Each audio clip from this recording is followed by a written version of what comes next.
back to another session of Gallant Current Affairs and News Analysis. As it is Sunday, we have quite a few topics to deal with today. I have with me about 11 news, 4 mains and about 7 prelims based news with me. So let's move on to our first, India's tuberculosis detection. This is a topic which I have already taken you. In case if you need further reference, go and visit the video of August 6th. This is the same slide I am taking here today. So, the global target for the elimination of TB is 2030, whereas India's target is about 2025. But there are a lot of problems that India face and hurdles India face along with the pathway to achieve this elimination goal of TB by 2025. The problems we face first are in the case of testing and detection of the TB.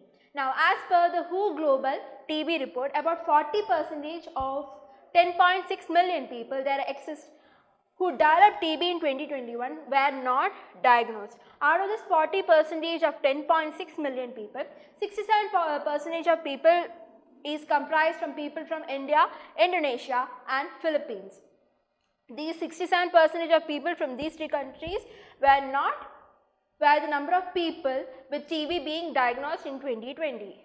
Now, National TB Prevalence Survey in India 2019-2021 report, 64% did not test for TB. Now, this varies between states. This is a national average of 64%. If you are taking Kerala, it's about 46%, whereas in the case of states like Haryana, 88% of the people did not get tested for TB.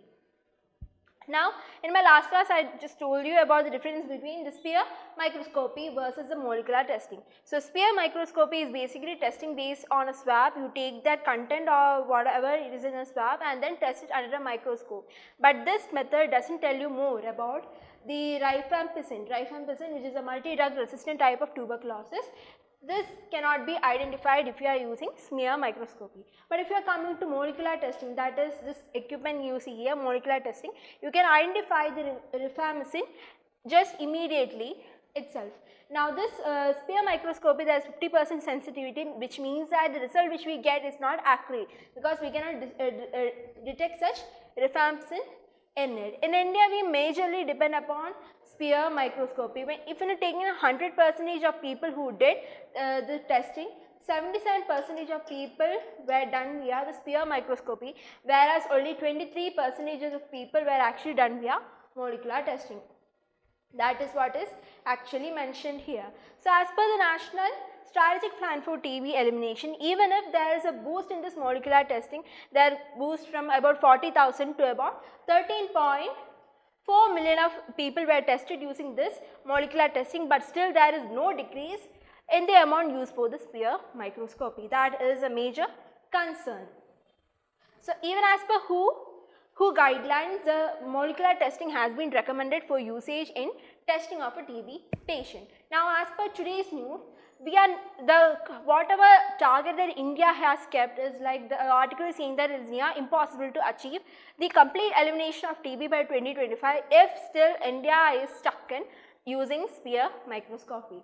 Now, you see here, there has been a national strategic plan which aimed at eliminating the tuberculosis between 2017 and 2025. Now, this National Strategic Plan NSP was revised to NSP 2020-2025. Now, you see, now it's 2023 already. 3 years has passed by and still India has not replaced the smear microscopy with advanced diagnostic testing like molecular testing. Like we still have only 2 years to go to reach 2025, and India has not even using the molecular test has not been a reality yet. The revised National Strategic Plan of 2020-25 requires prompt diagnostics using highly sensitive diagnostic tests like our molecular testing to actually detect presumptive TB cases. Presumptive TB case means patients who already has shown TB cases, who were previously had TB cases. So, this molecular testing has to be used for testing this presumptive TB cases. So, as per the revised NSP, an advanced diagnostic service need to be scaled up, and this sphere microscopy needs to be replaced with the new precision diagnostic tools for TB diagnostic centers in India. Also, because majority of all this testing is done via X-ray and clinical evidence, these lack biological confirmation. This is also another issue based on this. As per the universal drug susceptibility testing, all the drug sensitive TB cases is crucial for the early identification of the drug resistant TB. So, to ensure that in the revised National Strategic Plan of 2020-2025, they clearly state that they should provide universal access for drug resisting testing. Drug resisting testing, as I told you, MDR TB. So, they should provide universal access to drug resistant testing. The patients who show these kind of symptoms, they should also be enabled to be a testing like this. So, this is some of the new engagements in the article. Also, the WHO and Joint Monitoring Mission under the intensive review of the TB program in India, they have come out with some kind of recommendations that the India has to follow to achieve the elimination by 2025. There is an urgent need to replace the sphere microscopy with this molecular testing, as I have told you. Then increase the availability of advanced molecular testing. Presently, this might not be available in the public sector. So, we need to depend more upon with the private sector who has this advanced molecular technology, so that we can actually test 20 million patients annually. And also we face additional challenge because this kind of advanced tech requires people with trained personnel with required skill set. So, we need the availability of trained personnel or to run these advanced kind of tests. And we have a shortage of this molecular test available currently in India. That is why there is a need to depend upon the private sector. Then also there is a very less amount of molecular test kits available right now. Now there is also lack to access with the latest kind of molecular test, that is the NAT based molecular testing facility.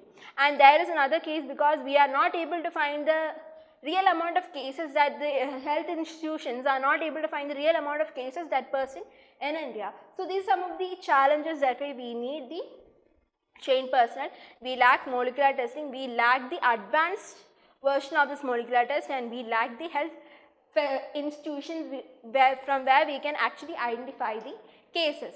Finally, all presumptive TB cases are detected which were detected using the sphere microscopy should be actually tested again using this molecular testing, so that we can find any drug resistant type of TB from these cases. Now, all these challenges actually undermine the compulsion to outsource the molecular test to the private sector to improve the case detection. The main thing to achieve here that we need to find the majority of cases, the persisting TB case in India, so that we can actually give them the correct amount of the medication so that this TB can be eliminated by 2025. So, there is a need to ensure that both the private and the public sectors participate together in this to achieve the goal. Now, moving on to our next topic, can improved nutrition help prevent tuberculosis? Now, you see, as per the latest study and reports of the Lancet and the Lancet Global Health, nutritional support has helped to prevent both TB among households and also prevent the increasing death. There is also prevent the mortality among the TB patients. This trial was actually conducted in Jharkhand and Tamil Nadu. Some case studies are given along with it. Please go through this news article which actually talks about the case studies in the case of Jharkhand and Tamil Nadu. I will be giving the glimpse and highlights of this entire article. Now, as per their report, nutritional support, if given proper nutrition, there is a decrease in the mortality rate among TB patients. This would also be a boost or an attempt to eliminate TB of India by 2025. If it is possible only if the undernutrition among the people is addressed, because undernutrition is one case or it is one of the major factors which actually affects or increases the TB cases in a country like India. And also 40% of the new TB cases annually in India are due to malnutrition or undernutrition. So, that is what the article talks about. 40% of the new TB cases which occurs annually is caused due to undernutrition. Now, we need to look into what effect does undernutrition have. Now, you see here, many new cases of TB in a country like India, we are attributed to 5 risk factors in the case of TB. We have undernutrition, which is one of the first factors which causes TB. Then we have HIV infection. We have alcohol use, smoking, and then diabetics. These are the 5 risk factors which could actually cause TB, and which undernutrition is the one factor among it. In the TB endemic countries such as India, we have a lot of people who are undernourished, because of which there is a prevalent risk factor that majority of people of India is highly susceptible to TB, and there is an increased TB disease severity. There is higher mortality, which means that there is higher death rate in the case of people who are affected with TB, and also there is poor treatment and there is poor outcome, because as I have told you in the last video, we use spear microscopy, because of which we cannot detect the proper, like if the TB or the tuberculosis is multi-drug resistant or not. Some case like there is a poor treatment mechanism because of such outputs as well.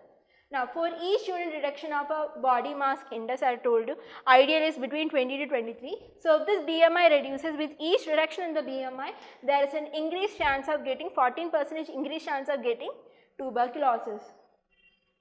Undernourished patients also tend to have poor bioavailability to drugs such as rifampicin. Like if I have less BMI and I am very undernourished, which means that even if I am tested for multi-drug if I am given a medication like rifampicin, and because of which my body won't be able to susceptible to accept such kind of treatment, and thus it becomes a treatment failure, and then I will become a person who is multi-drug resistant.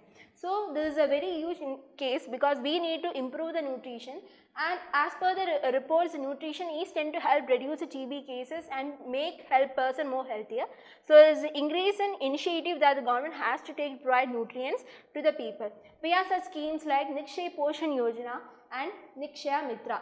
How would these both schemes help? Now, this Nikshaya Poshan Yojana is actually a direct transfer benefit scheme. Like for nutrition, the government directly give cash and benefits, like cash about 500 rupees per month to the TB beneficiaries to get the food of the nutrition basis. So, according to 2022 India TB report, about 7 million people has actually benefited from this scheme. Between 2018 to 2022, about 2000 crore has been allocated for the scheme alone. So, that 500 rupees per month is given to a patient in TB, so that they can improve their nutrition level and get out of this disease. Also, as of March 9, 2023, close to 10 lakh concerned TB patients across India adopted Nikshaya Mitra, and they will receive nutritional support as well. So, if you get a question in science and technology related to that of TB, these are some of the schemes you can mention that nutrition would help get out of the TB, and schemes like Nikshaya Poshan Yojana, Nikshaya Mitra, these are all the schemes which would actually help boost our goal. Now, moving on to our next topic, I have the Article 370. This has been in news for a long time. So, in this class, I will be talking to you about the base of what is Article 370 and what was the background of its removal and such, and also Article 35A. So, before that, first we need to know the background of this. So, if we are starting from the time of our independence, the Jammu and Kashmir came to India via the instrument of accession between then King of Jammu and Kashmir, Raja Hari Singh, and also that of Indian government has communally put this instrument of accession in 1947. Thus that Jammu and Kashmir belongs to India. In 1949, the Constitution of India Article 370, which provides special status to that of Jammu and Kashmir, was added into our constitution, and our constitution came into force on 26 January 1950. From this Article 1, all the states, like including Jammu and Kashmir, becomes an integral part of India, and as per Article 370, Jammu and Kashmir will have special powers. Now, in 1954, as per Rajendra Prasad Presidential Order in 1954, two articles like 35A was integrated into the constitution, and Constitution of Jammu and Kashmir was actually created. As per this Presidential Order of 1958, two things happened. Article 35A was integrated into the Constitution of Jammu and Kashmir. Also, the Constitution of Jammu and Kashmir was created. This was two highlights from this Presidential Order. I will be telling you more about Article 35A in the coming slide. Then we have Jammu and Kashmir Constitution actually came into force. Then in 1990s, there was a lot of issues going on Jammu and Kashmir, a lot of insurgency, terrorism and all. Such because of the Armed Force Special Powers Act was actually imposed in 1990s in Jammu and Kashmir. Cutting chase to 2015, BJP government along with the government of Jammu and Kashmir formed a coalition government, and because of which Mehboob Mufti became the chief minister of Jammu and Kashmir. But these both governments fell apart, and in 2018, June 2018, governors ruled because there was a breakdown of constitutional machinery in Jammu and Kashmir. So as per their constitution of Jammu and Kashmir, governor's rule was imposed. Later in December 2018, it was made into president rules, and in May 2019, when the BJP government won the election, in their election manifestos, it was stated that they talked about scrapping of the Article 35A and 370, which they did after winning the election. So this is the gist of what all happened in the past century. Now, we need to first talk about Article 370. So, Article 370, as you know, is a part of the Constitution. This gives special status to that of the Jammu and Kashmir, and it is a very temporary position. In the article itself, they state that it is a temporary position, and it also, the article talks about the removal of this special constitution or the special status that is given to the Jammu and Kashmir. The removal is as a process that the President may by the public notification, President can release a public notification declaring that this article shall cease to exist. Before that, the President has to take the recommendation from the Constitutional Assembly, and then only President can actually release such notification for the public scrutiny. First thing, this Constitutional Assembly ceased to exist in 1950s. Presently, there is no Constitutional Assembly, there is only Legislative Assembly. So, because of which this Constitutional Assembly, this word in this article became the whole crux or became the whole problem in which the previous government were not able to abrogate or resolve this Article 370. So, the first thing that after the government came was they had to scrap this Article 370 and remove this word of Constitutional Assembly. Then only they can actually eliminate this article or eliminate the special status that was given to that of Jammu and Kashmir. Then moving on to Article 35A.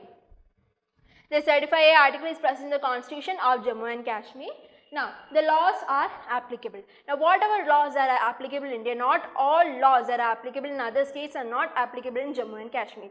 The President and the state governments of Jammu and Kashmir decide what all laws which are commonly made will be applicable to that of Jammu and Kashmir. All the laws are not applicable, only certain laws are applicable. Now, rights of permanent resident. As per this constitution or as per this article 35A, it actually divides the Jammu and Kashmir people into two categories, permanent residents and not permanent residents. This permanent residents have lot of rights, and they have a huge benefit from being a permanent resident, which is not available to that of the non-permanent residents. Now, as per the article 35A, a permanent resident is a person or a resident or anyone who has been in the state subject on 14th May 1954, or who is a person who has been residing in Jammu and Kashmir for 10 years, or if that person has an immovable property in that place. In such three categories, the person or the resident is known as a permanent resident. But like a non-permanent resident is a person, other persons who just move or migrate out to Jammu and Kashmir, they don't get any special rights. These non-residents, they cannot own any property in Jammu and Kashmir. They cannot obtain any state government jobs of that of Jammu and Kashmir. And this non-permanent cannot join any educational institute that is run by the state of Jammu and Kashmir. Also, this non-permanent residents cannot vote. These non-permanent residents can also not vote. So, these are some of the drawbacks that is given to this permanent residents. Drawbacks to that of non-permanent residents, which is limitation created on others. So, this is one of the basic acts. Also, if a woman marries outside that of Jammu and Kashmir, she will lose all the property. So, these were some of the discriminating parts or acts inside that of 35A. Now, if you are looking how this was scrapped, now by the constitutional application to Jammu and Kashmir Order 1954, Rajendra Prasad, that was the presidential order in 1954 created by Rajendra Prasad, then president. Two components came in, as I told you, Article 35A and then the Constitution of Jammu and Kashmir.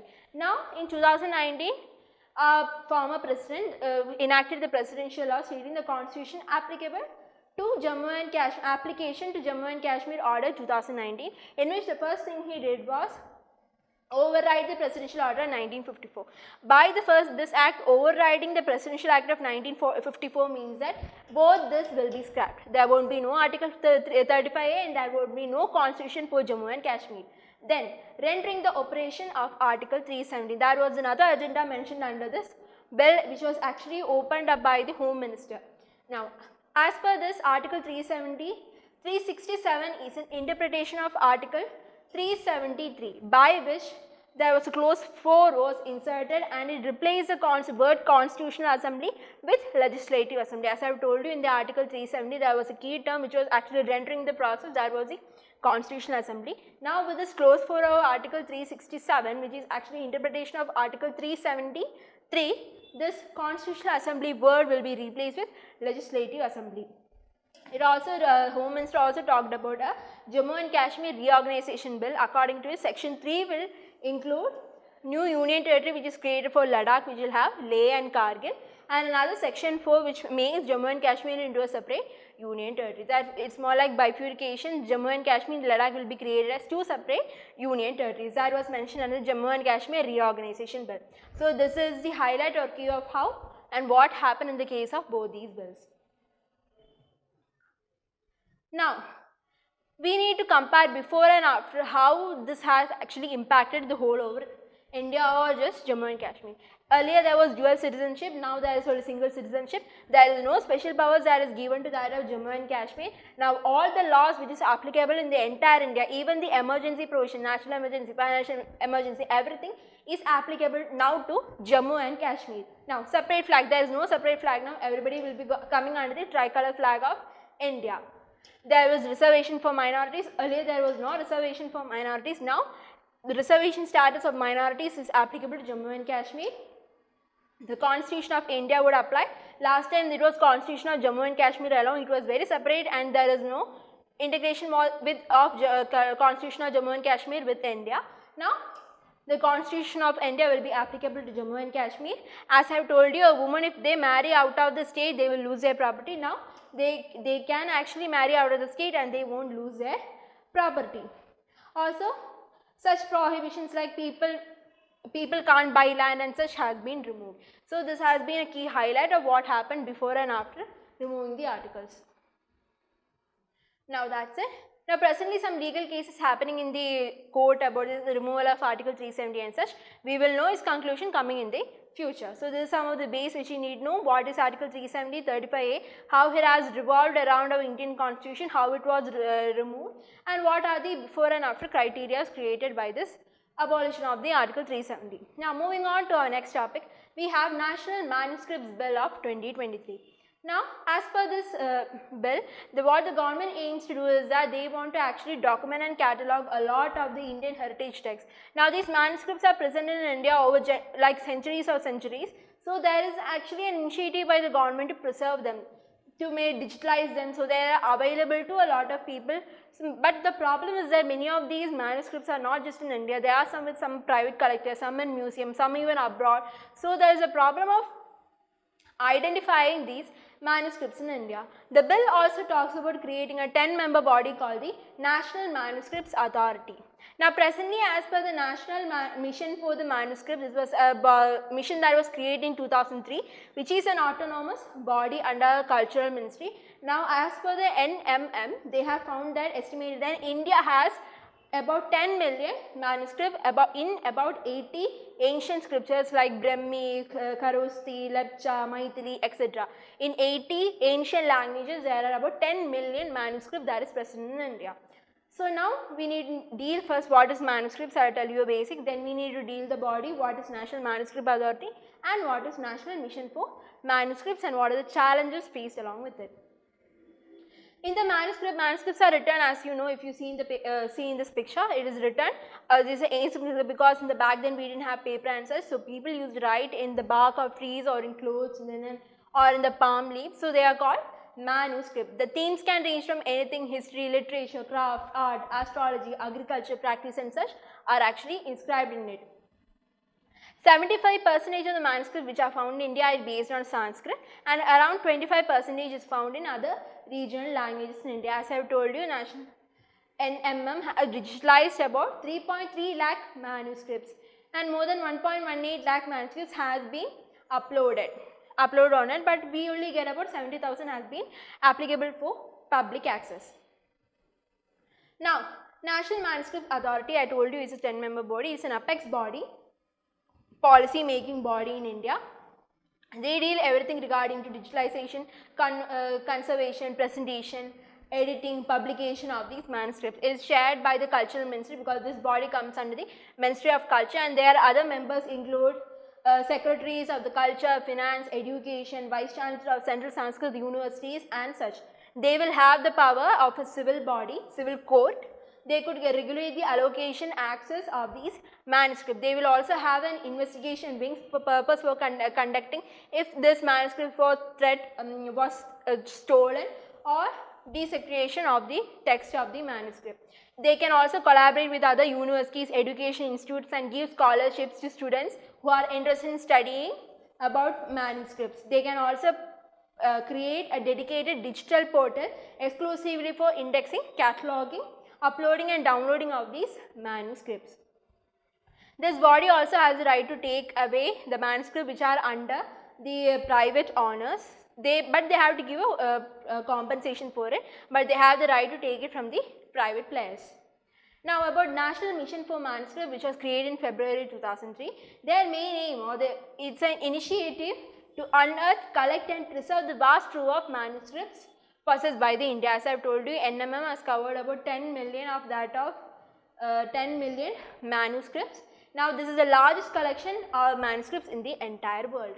Now, the Cultural Ministry this was launched by Cultural Ministry, and the nodal agency is the Indira Gandhi National Center for Arts. Is the nodal agency which handles the mission NMM. Also, there is something which you note, the Memory of a World Act. It is to facilitate the preservation of these world's documents in case of any war or natural calamity and such. This would enable the universal access of the documentary heritage worldwide. Their main aim is to preserve this world document, and in such that in India in 2005, the UNESCO awarded the status of Memory of World to one of our manuscripts, the Shaiva manuscripts, which was present in Pondicherry. Also, another manuscript, the Rigveda manuscript, was nominated for the Memory of the World in 2007. This Rigveda manuscript is presently with the Bori University, that is a Bandarkar Oriental Research Institute in Pune. So, this is a backdrop. Now, we need to know the challenges, associate what challenges the NMM has faced. Now, as I have told you, there as 10 million manuscripts was present in 80 ancient languages. Now, many of these people don't know these 80 languages. Like we know Sanskrit, but other regional languages, 25% of the other manuscripts were in other regional languages. Many researchers or experts don't know how to read and understand or translate the contents that is present in the manuscripts. Also, these manuscripts are scattered. It can be in museum with private players in India, in museums and abroad. So, there is a scattering of these manuscripts, and the Indian government cannot get its hands in these manuscripts. Many manuscripts are in poor state because they have not been preserved properly because of fungus, infection, rodents and such. There is a poor state of manuscripts in India. Also, the scholars who are knowledgeable about these manuscripts can read them as far disappearing. There is an amount of people decreasing who are studying these kind of languages, and only a very few people knows how to translate this language. So, there is a fast decreasing number of scholars who can read such. So, these are some of the challenges that is associated with the case of how preserving of manuscripts. So, this is a bill. This has been introduced in the winter session of this would be introduced in the winter session of our parliament coming now. Then, coming into the prelims topic, we have Nagorno-Karabakh region. Now, this is a mountainous region that is between Armenia and Azerbaijan, but internationally it is recognized as a region in Azerbaijan. But majority of the population that live in this mountain areas are the Armenians, and they reject the policies or the rule of this Azerbaijan. So, a lot of issues of ethnicity and conflict or territorial disputes has been happening between Armenia and Azerbaijan in this region. Now, in 1980s, 1990s, there was a lot of issues and war had taken place between both these countries, and in 1994, a ceasefire was ordered in between both these countries, and it was mediated by Russia. So, Russia and Turkey, they both have a very big influence in these both areas. Armenians are majorly Christians and they are supported by the Russians, and Azerbaijan are Muslim communities and they are majorly supported by Turkey. So that is how this issue becomes a major international issue as well. Now you see here, this is Azerbaijan and this is Armenia. This is the area we are talking about, Nagorno-Karabakh, which is disputed between Azerbaijan and Armenia. If you see in this map, this is where the Azerbaijan Armenia is. This is the Caspian Sea, this is the Black Sea, this is the Mediterranean Sea. The Azerbaijan comes in the left bank of Caspian Sea. Now see all these lines which are drawn. These are 5 important key pipelines that go through this area. Like we have the purple, we have the Baku-Novorossiysk pipeline. I told you in last class about Novorossiysk port that is in Russia. So there is a pipeline. Then Baku-Supsa pipeline, this blue one. Then we have this Baku-Bilish cave pipeline, sealant pipeline happening. And also there is very trans-route pipeline called the Trans-Anatolian Natural Gas Pipeline, which is going through in mid of Turkey. Also the South Caucasus pipeline. So you see here 5 important pipelines. All this actually pass through this area, and this area, these pipelines are actually nearby to this area which is under dispute. So there is a lot of concern because it is a very strategic area. The gas and oil pipelines pass intercontinents and in between countries, and they has built across the regions of Black Sea and the Caspian Sea, and it transport oil and natural gases. Now these pipelines are actually very close, even 16 kilometers towards these areas. That's why if this pipelines is targeted, there can be huge energy crisis, and it would lead to a higher impact on our higher oil dependency and such. So this is what is about you need to know about this Nagorno-Karabakh. The recent news is that Armenia has called for UN intervention in this issue. This is a very small news, but what you need to know about the issue and what the strategic significance of this area. Now, non-helium based indigenous MRI scanners. So helium is actually a most abundant element in the universe. But if you are taking Earth, it is a very rare element, and this helium is actually extracted from natural gases. This helium is very commonly used as a coolant in conducting large superconducting magnets in the MRI scanner. So there is a need for this helium. But presently there has been a supply chain constraint, and there is also shortage of helium on Earth. And ongoing Russia-Ukraine war has actually created supply chain constraints in the case of heliums. So indigenously, a company in Bangalore has actually introduced. So this company in Bangalore has created a model in which the helium can be replaced. This liquid helium can be replaced with liquid nitrogen and can be used. So this avoids our more dependency on liquid helium, and is more cheaper compared to like 40% cheaper than the conventional model that is available in the market. This is actually created by a Bangalore based Voxlow Grids Innovations, and this MRI scanner is very important because we can actually, is a definite tool to provide 3D tissue images of our tissues in our body. Thus we can actually detect cancer, tumors and etc. That's why we need MRI scanners, and usually we use liquid helium, and now this present company has introduced liquid nitrogen, which is more abundant on the Earth. Moving on to next, Zayed Talwar is actually a naval exercise conducted between India and UAE. It was conducted from August 8th or such. It was conducted at the port Rashid in Dubai. 2 of our vessels named as INS Vishakhapatnam and INS Trikan has actually participated in this naval exercise. India and UAE conduct this naval exercise. Zayed Talwar, remember the name. Flying fox bats. Now, these category of bats are one of the largest species of bats in India, and 7% of their roosting, that is when they are sleeping, they sleep upside down from the trees. 7%, new study says that 7% of these bats, while they are roosting, they are still vigilant to their environment. They are actually vigilant. Even when they are sleeping, they are very vigilant to the surroundings and the environment. If there is any other predators like humans or any other predators or such. Like you see here, these bats have been sleeping. Similarly, in our border mechanism, the bats which are bordering will be more vigilant compared to the bats which are inside, which will be less vigilant, and they will be sleeping more peacefully. So this is some of the new findings that has been based on these studies. These are called the flying fox. because if you are seeing this image, if you are taking away the wings and such, they look like a fox. That's why it's known as the flying fox type of bats.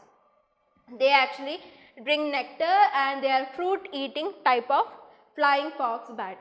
Now this was actually previously considered as a vermin because they actually damage or raid the orchards. So it was considered as a vermin and was kept under Schedule 5 of a Wildlife Protection Act of 1972. So if they are kept under the Schedule 5 and declared a vermin, then the other people can actually kill these bats if they are over exploiting their orchards and such. But further they actually learned that these are keystone species, like they cause the spreading of seeds and dispersion, and they are a key feature in the ecosystem. So they actually changed the schedule from Schedule 5 to Schedule 2, giving it more protection. Now it's kept under Schedule 2 of a Wildlife Protection Act of 1972.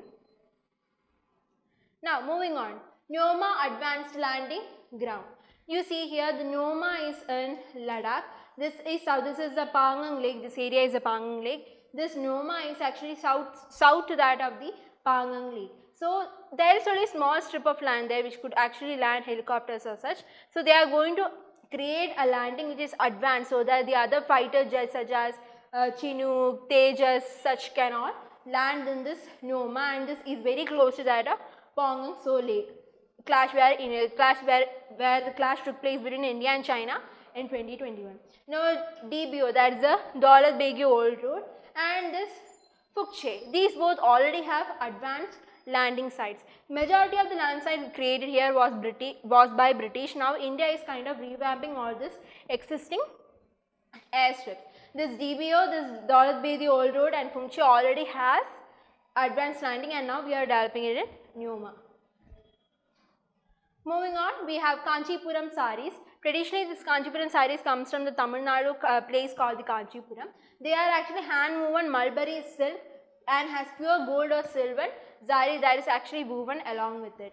This Kanchipuram Saree is called the Queen of the Sarees, and it stays long back to created in the Cholas period. Thus, this Kanchipuram Saree not only is the Queen of Silk Saree, but it is the oldest and has a long, rich legacy in the case of textiles. This Kanchipuram Saree was also given GI tag in 2005-2006. But why is this in news now? There is a Kanchipuram weavers, saree weavers are facing a lot of challenges or hurdles in front of them. Now the cost of Kanchipuram sarees goes around to 10,000 and even to 1 lakh, and it takes about 10 to 15 days to create one saree, because there is a huge lot of process of dyeing, drying, spinning, warming and weaving. This all takes about 2 weeks of time.